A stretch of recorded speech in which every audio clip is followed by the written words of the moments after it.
ത്തിലെ റൊമാൻറ്റിക് നായകന്മാരെക്കുറിച്ച് പറയുകയാണ് നടൻ സുരേഷ് ഗോപി. റൊമാൻറ്റിക് സിനിമകൾ ചെയ്തിട്ടുണ്ടെങ്കിലും തന്നെ ആരും റൊമാൻറ്റിക് ഹീറോ എന്ന് വിളിച്ചിട്ടില്ലെന്നും സുരേഷ് ഗോപി പറഞ്ഞു. വളരെ സീരിയസ് ആയ പ്രണയങ്ങളാണ് സിനിമയിൽ മമ്മൂട്ടി ചെയ്തിരുന്നതെന്നും അതുകൊണ്ട് അദ്ദേഹത്തെയും ആരും ലവർ ബോയ് എന്ന് വിളിച്ചിട്ടില്ലെന്നും സുരേഷ് ഗോപി പേളി മാണി ഷോയിൽ സംസാരിക്കവെയാണ് സുരേഷ് ഗോപി മമ്മൂട്ടിയെക്കുറിച്ചും മോഹൻലാലിനെക്കുറിച്ചും കുഞ്ചാക്കോ ബോബനെക്കുറിച്ചും വാചാലനായത്. എന്നെ ഒരിക്കലും ആരും റൊമാൻറ്റിക് ഹീറോ എന്ന് വിളിച്ചിട്ടില്ല. പക്ഷെ ഞാൻ റൊമാൻറ്റിക് സിനിമകൾ ചെയ്തിട്ടുണ്ട്. മമ്മൂക്കയ്ക്കും അങ്ങനെ ഒരു റൊമാൻറ്റിക് ഹീറോ ഇമേജ് ഉണ്ടായിരുന്നു എന്ന് തോന്നുന്നില്ല. വളരെ സീരിയസ് ആയ പ്രണയങ്ങളാണ് മമ്മൂട്ടി അവതരിപ്പിച്ചിട്ടുള്ളത്. ലവർ ബോയ് എന്ന് മമ്മൂക്കയെ ആരും വിളിച്ചിട്ടില്ല.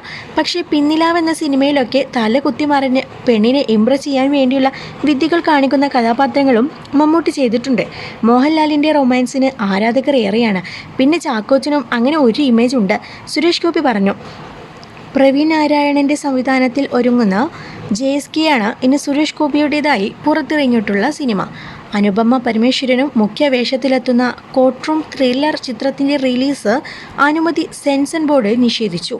സിനിമയുടെ പേര് മാറ്റണമെന്ന് സെൻസർ ബോർഡ് നിർദ്ദേശിച്ചിരിക്കുന്നത്. സിനിമയിലെ ജാനകി എന്ന പേര് മാറ്റണമെന്നാണ് നിർദ്ദേശം. അതേസമയം പേര് മാറ്റാൻ കഴിയില്ലെന്ന നിലപാടിലാണ് നിർമ്മാതാക്കൾ.